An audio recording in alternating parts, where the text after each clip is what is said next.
మీకు బండు ప్రేక్షకులకు మన ప్రభువైన యేసుక్రీస్తు నామమున వందనములు. మోకాలపై ఆరాధింప ఆశ, పూర్ణ మనసుతో ఆరాధింప ఆశ, పూర్తిగా పూజింప ఆశ, నీ పూర్తిగా మారాలని ఆశ. మోకాలపై ఆరాధింప ఆశ, పూర్ణ మనసుతో ఆరాధింప ఆశ, పూర్తిగా పూజింప ఆశ, నీ పూర్తిగా మారాలని ఆశ. మోకాలపై ఆరాధింప ఆశ.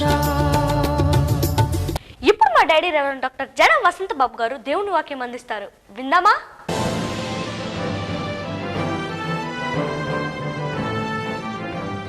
క్రీస్తునందు ప్రియమైనటువంటి దేవుని బిడ్డలారా, మన ప్రభువు అయిన యేసు క్రీస్తు యొక్క మహిమగల నామంలో మరోసారి మిమ్ములను ఆశీర్వదిస్తూ ఉన్నాను. మీతో దేవుని యొక్క మాటలు ఈ రీతిగా పంచుకున్నట్టులో సంతోషిస్తూ ఉన్నాను.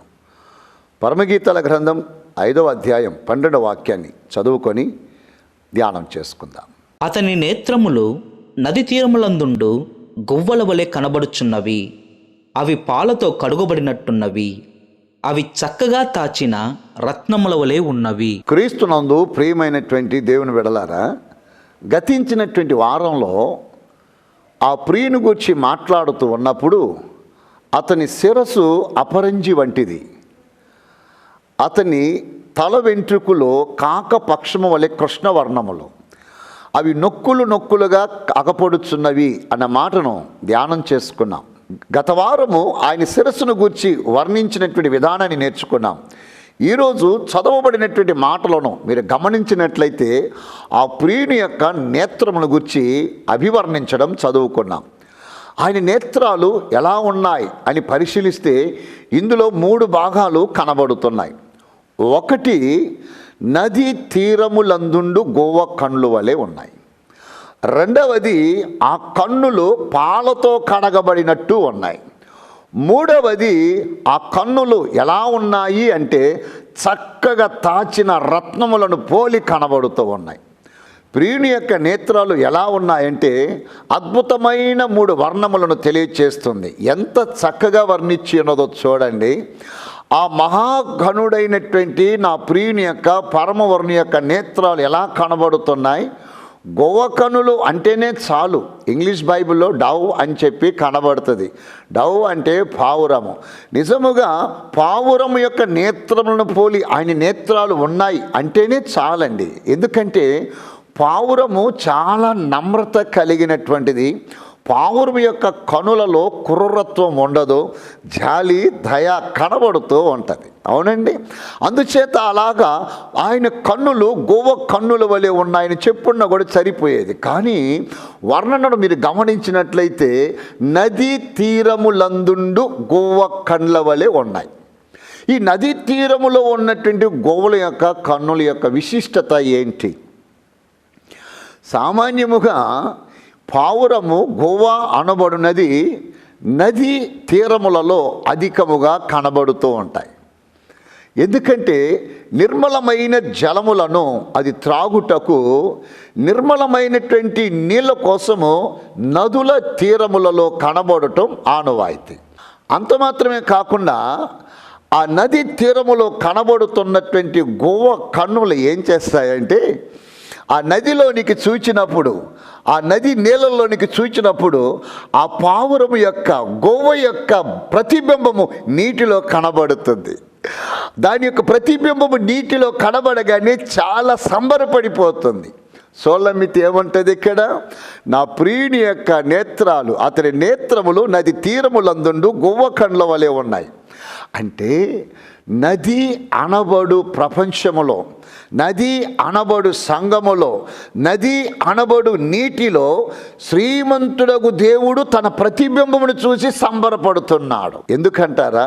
ప్రకటన గ్రంథము 17వ అధ్యాయం 15వ వాక్యంలో చదువుతూ ఉన్నప్పుడు దేవుని దూత ఇలాగు తెలియచేస్తున్నాడు. ఏమంటున్నాడంటే, నీవు చూచిన ఆ జలములు జనములను, జన సమూహములను, ఆయా భాషలు మాట్లాడు వారిని సూచించుచున్నది. సముద్ర జలాలు కలుషితమైనవి, నది జలాలు నిర్మలమైనవి.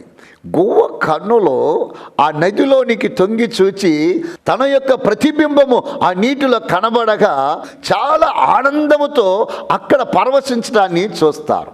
ఇప్పుడు నా ప్రియతమ దేవుడి బిడ్డలారా, షోలమిత్తి మాట్లాడుతూ తన ప్రియుని గురించి అంటుంది. ఏమంటున్నది అంటే, నా ప్రియుని యొక్క అనగా అతని యొక్క నేత్రములో నది తీరములందుండు గువ్వ కళ్ళ వంటివి.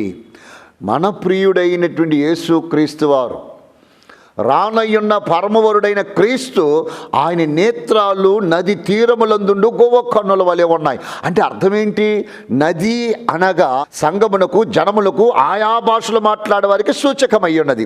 ఇప్పుడు ప్రభువులు వారు నది తీరములందున్నాడు, ఆ గువ్వ కన్నులు అలాగూ కనబడుతున్నాయి. అర్థం ఏంటంటే, ఆ జలములలో, నిర్మల జలములలో తన యొక్క ప్రతిబింబమును చూచి ఆ పావురము గువ్వ ఎలాగైతే సంతోష సంబరంతో కనబడుతుందో, అదే ప్రకారం పరమవరుడైనటువంటి యేసుక్రీస్తు వారు ఈ జలముల దగ్గర ఎందుకు కనబడుతున్నాడంటే, ఈ జలములో ఏ జనములో నా ప్రతిబింబం కనబడుతుందో, ఏ ఒక్కరిలో నా సారూప్యం కనబడుతుందని, ఆ సారూప్యము కనబడడానికి ఆ జలములో ఈ జనములో చూచుచూ పరవశిస్తూ ఉన్నాడు.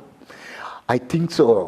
అందుకే కాబోలు గలతీయులకు రాసిన పత్రిక 4వ అధ్యాయం 19వ వాక్యం చదువుతున్నప్పుడు ఆ స్థలంలో భక్త పౌలు గారు ఇలాగంటున్నారు, నా పిల్లలారా, క్రీస్తు యొక్క సారూప్యము మీ యందు ఏర్పడే వరకు మరలా నేను ప్రసవ వేదన పడవలసి వచ్చాను.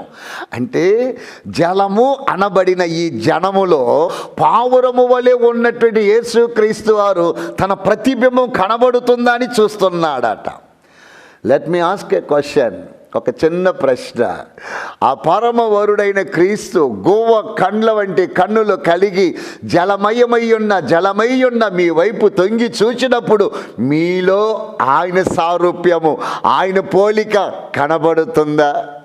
నా ప్రియతమ దేవుని బిడ్డలారా, ఒక బిడ్డ జననము కాగానే అమ్మలా ఉన్నదా లేకపోతే డాడీలా ఉన్నారా అని చూస్తారు. కొందరు అంటారు, అచ్చం మేనమామలాగున్నాడు, అచ్చం తాతయ్యలాగున్నాడు అన్నప్పుడు ఆ పోలికలు ఫలానా వారి అనగానే వారు ఎంత ఖుషి అయిపోతారండి. అయితే ఈ స్థలములో ఈయన నేత్రాలు నది తీరములందుండి ఆ జలములలో చూచుతూ ఉండుటకు గల కారణం ఏంటంటే, నా పోలిక ఏ జలములో కనబడుతుంది, నా సారూప్యము ఏ జనములో ఆగపడుతుంది.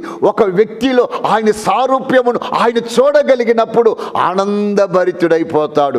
ఇందుకే కాబోలు పౌలు గారు అన్నారు, మీ యందు ఆయన యొక్క సారూప్యం ఏర్పడేంత వరకు నేను ప్రసవేదన పడుచున్నాడు.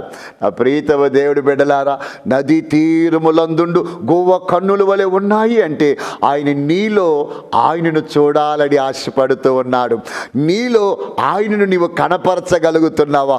నిన్ను చూస్తున్న వారికి నీలో నుండి ప్రభువును చూస్తున్నట్లు నీ జీవితం కనబడుతుందా?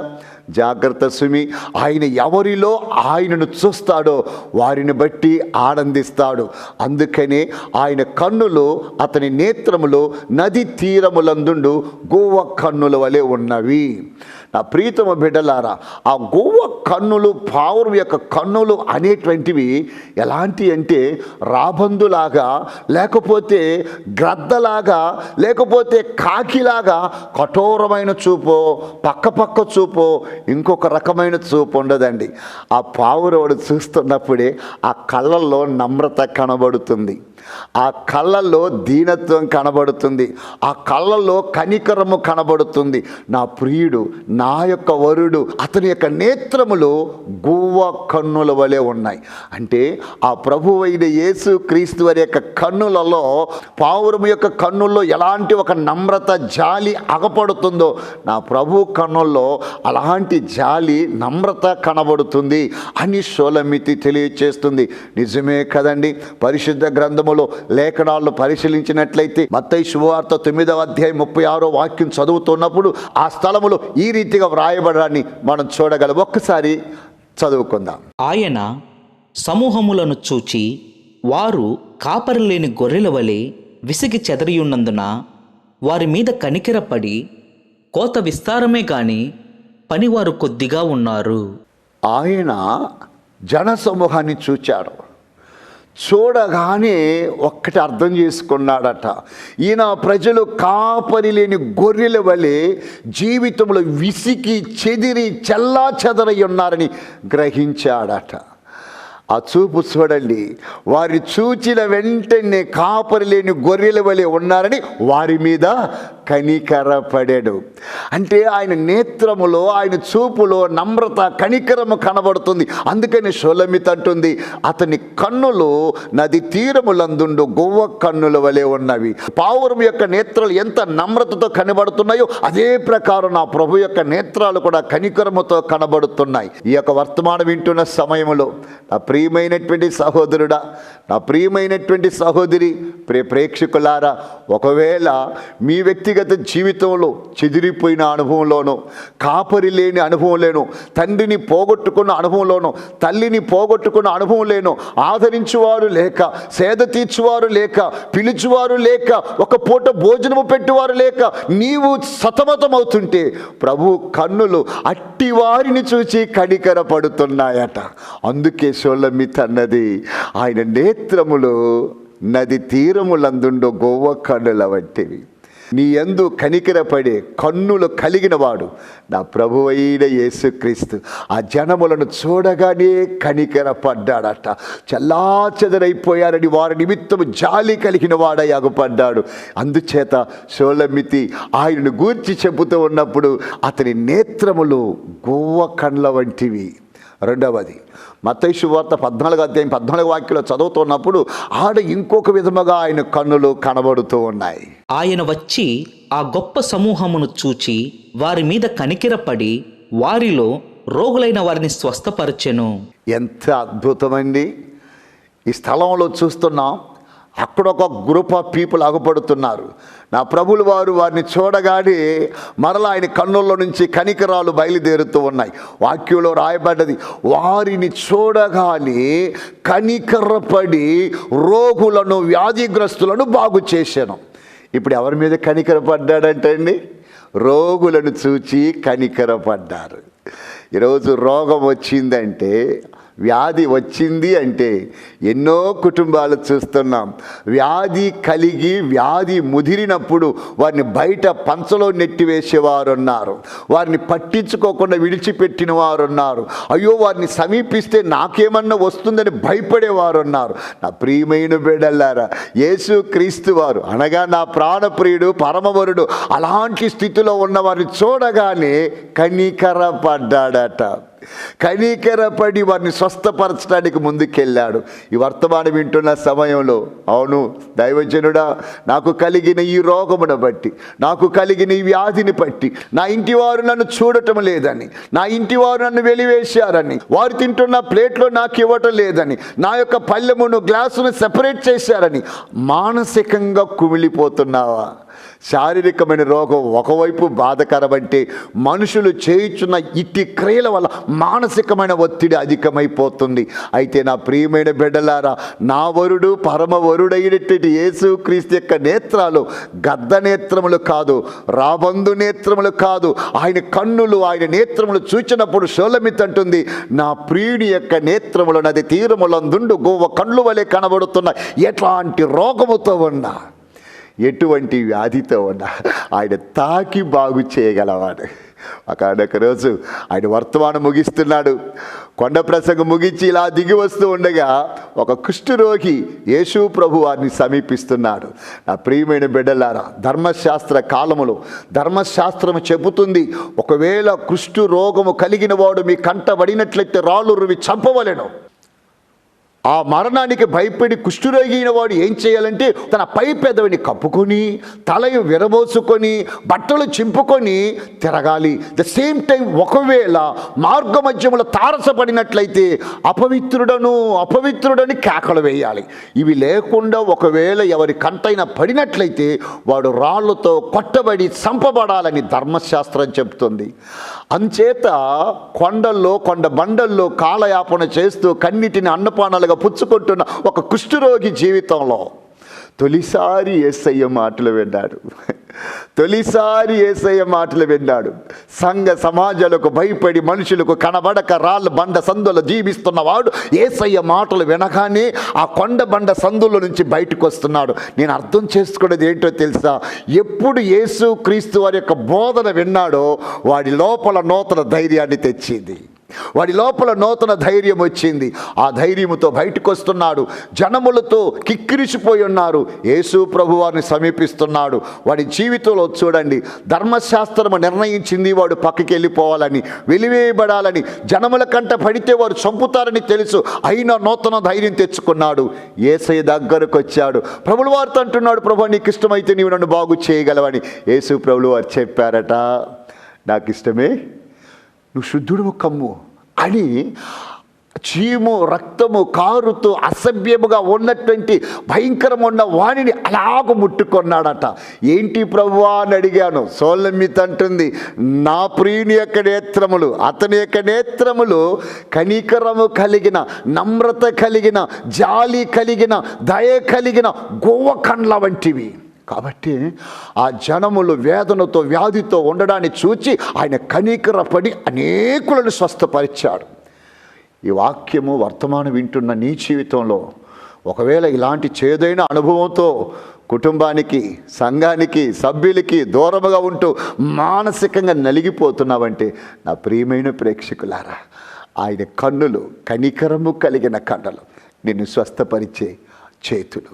అందుకని షోలమిత్ అంటుంది, నా ప్రియుని యొక్క నేత్రములు, అతని నేత్రములు నది తీరములందుండు గోవ కండ్ల వలె ఉన్నవి.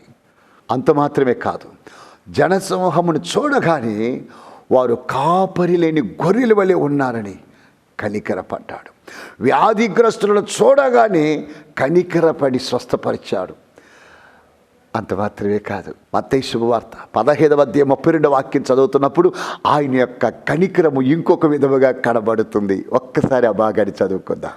అంతటా యేసు తన శిష్యులను పిలిచి, ఈ జనులు నేటికి 3 దినముల నుండి నా యొద్దనున్నారు. వారికి తిననేమీ లేదు గనుక వారి మీద కనికరపడుచున్నాను. వారు మార్గంలో మూర్ఛపోదురేమో అని వారిని ఉపవాసముతో పంపివేయుటకు నాకు మనసు లేదని వారితో చెప్పగా. ప్రభువునందు ప్రియమైన దేవుని బిడ్డలారా, అరణ్యములో వాక్యం వినుటకు ప్రజలు వచ్చారు.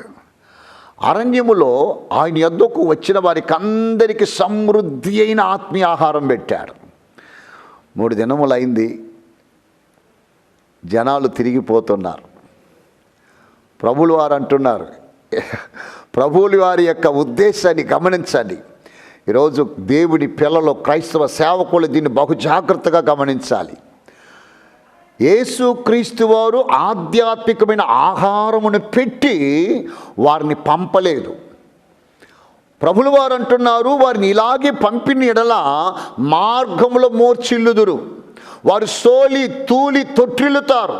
కాబట్టి ఆధ్యాత్మికమైన ఆహారం పుచ్చుకున్న ఈనా ప్రజలు మార్గములో సోలి తూలి పడిపోకుండానట్లు వారి మీద నేను కనికర పడుతున్నాను, ఆహారము పెట్టండి.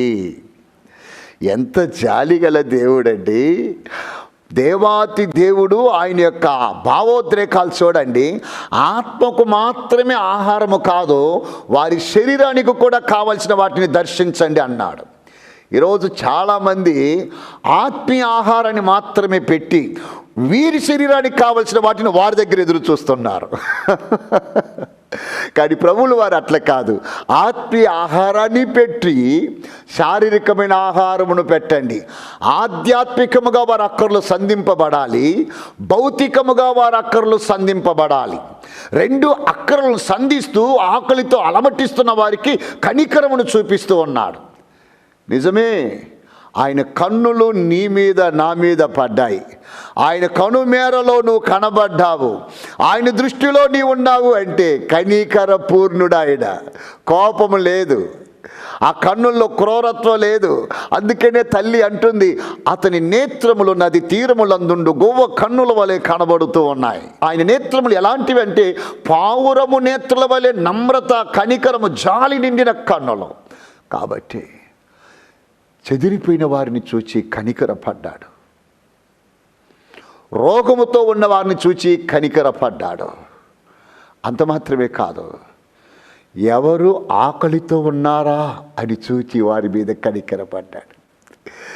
ఈరోజు నీవు ఆకలితో ఉన్నావని తెలిస్తే, నీ ఇంట్లో నువ్వు పస్తున్నావని తెలిస్తే, అటు రావాల్సిన చుట్టము కూడా వేరొక దారిని వెళ్ళిపోతాడు. ఎందుకంటే బైబిల్ చెప్తుంది, బీదవాడు తన చుట్టాలందరికీ అసహ్యుడు అని. అయితే నా ప్రియమైన బిడ్డలారా, లోకములో ఉన్న ప్రియులందరూ ఎలాంటి వారో షూలమితిని అడుగుతున్నారు. మా ప్రియుని కంటే నీ ప్రియుని గొప్పతనం ఏమిటి? వేరు ప్రియుని కన్నా నీ ప్రియుని విశేషం ఏమిటి? షూలమితి చెబుతుంది, మీ ప్రియులతో ఒకడు నా ప్రియుడు కాదు, ప్రియులందరిలో కూడా ప్రత్యేకమైన వాడు నా ప్రియుడు. అతడు ధవళవర్ణుడు, రత్నవర్ణుడు, 10,000 మందిలో గుర్తింపదగిన వాడు. అతని శిరస్సు అపరంజి వంటిది, అతని తల వెంట్రుకలు కాకపక్షము వలె కృష్ణవర్ణములు, అతని నేత్రములు నది తీరములందుండు గోవ కండ్లు వలె ఉన్నాయి. ఎవరిని కూడా వదిలిపెట్టక కనికరము చూపించే దేవుడు. నిజానికి నా ప్రియమైన బిడ్డలారా, యేసు క్రీస్తు వారిని రక్షకుడుగా అంగీకరించక ముందు నేను నా ఇంటి వాతావరణమును చూచినట్లయితే కనీసము ఒక నెలకి 15-20 దినాలు పస్తు పడి ఉంటాం, ఆకలితో అలమటించిపోతూ ఉంటాం. కానీ ఏ రోజు ఆయన కనుసూపుల మేరకు నేను చేరి ఆయన దృష్టి నా మీద పడి నన్ను ఎప్పుడు ఆయన కనికరించాడో, ఆయనను రక్షకుడిగా అంగీకరించి ఆయనను వెంబడింపసాగిన తర్వాత, క్రీస్తునందు ప్రియమైన బిడ్డలారా, నేను ఇష్టపడి ఉపవాసం ఉన్న రోజు తప్ప పస్తు అన్న మాటకు చోటు లేకుండా నన్ను పోషించుటే కాక నా ద్వారా అనేకులను పోషిస్తూ ఉన్నాడు. కారణం ఏంటో తెలుసా? నీవు పస్తుతో ఉండడము, ఆకలితో ఉండడము. ఒకవేళ నీ వారు, నీ ఇంటి వారు, నీ బంధువులు చూచి ఊరుకుంటారేమో, కానీ నా ప్రభులు వారు అంటున్నారు, శిష్యులారా, దేవుని బిడ్డలారా, నా ప్రియ బిడ్డలారా, మన యొద్దకు వస్తున్న వారికి ఆత్మీయ ఆహారం మాత్రమే కాదు, భౌతికపరమైన ఆహారమును కూడా మీరు పెట్టవలసిన వారై ఉన్నారు. ఎంతో గొప్ప దేవుడండి. ఇలాంటి గొప్ప కనికరాలు నిండినవాడు కనుకనే ఆమె మాట్లాడుతూ అతని నేత్రములు నది తీరములందుండు గోవ కన్నుల వలె కనబడుతూ ఉన్నాయి. బెతెస్దా కోనేటి దగ్గరకు వస్తున్నాడు.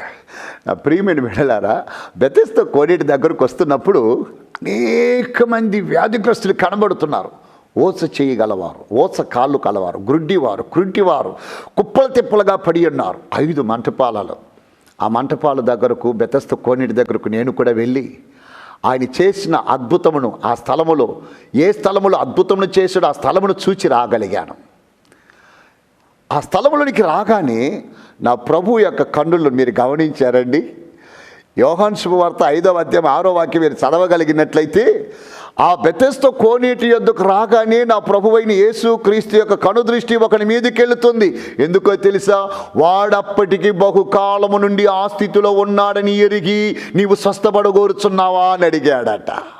అంటే ఎవరైతే అనేక సంవత్సరములుగా కృంగిపోయి లేవలేక నడవలేక సతమతమై అందరి చేత చేయి విడవబడిన స్థితిలో గత్యంతరం లేక ఉన్నాడో వానినే చూచింది. నిజముగా నాకెవరు లేరు, నన్ను ఎవరు పట్టించుకోరు, నాతో ఎవరు మాట్లాడరు, మా దగ్గరికి ఎవరు రారు, మా దైదీన స్థితిని చూచి అందరూ మమ్మల్ని వదిలిపెట్టారు అనుకుంటున్నావా? ఆయన నేత్రాలు నీ బంధువుల నేత్రాల వంటివి కావు. ఆయన నేత్రాలు గద్ద రాబందు నేత్రముల వంటివి కావు. ఆయన నేత్రములు నది తీరములందుండు గోవ కన్నుల వలె ఉన్నాయి. అంటే కనికరముతో నిండిన కన్నులు. ఆ స్థితిలో నువ్వు కనబడుతున్నట్లయితే ఈ ప్రభువైన యేసును నీ ప్రియునిగా నువ్వు అంగీకరించు, నీ రక్షకుడిగా స్వీకరించు. యేసయ్యా నీవే నా రక్షకుడు అని ఆయనతో గళమెత్తి చెప్పు. అద్భుతముగా ఈ వర్తమానం వింటున్న ఈ సమయంలో ఆయనను ప్రభువుగా నీవు స్వీకరించి అంగీకరించగలిగినట్లయితే ఆయన కరుణా దృష్టితో నిన్ను చూచి కనికరించి విమోక్షించగల సామర్థ్యము కలవాడు, జాలి కలవాడు. చెదిరిపోయి ఉన్న నిన్ను సమకూర్చగలడు. వ్యాధితో పడి ఉన్న నిన్ను కనికరపడి బాగు చేయగలడు. ఆకలితో అలమటిస్తున్న నీకు ఆహారం ఇవ్వగలడు. దరిద్రతలో ఉన్న నిన్ను ఐశ్వర్యవంతునిగా చేయగలడు. మీరు మన ప్రభువైన యేసుక్రీస్తు యొక్క కృపను ఎరుగుదురు కదా. ఆయన ధనవంతుడయ్యుండి తన దారిద్ర్యం వల్ల మీరు ధనవంతులు కావాలి. మీ నిమిత్తము దరిద్రుడు ఆయన.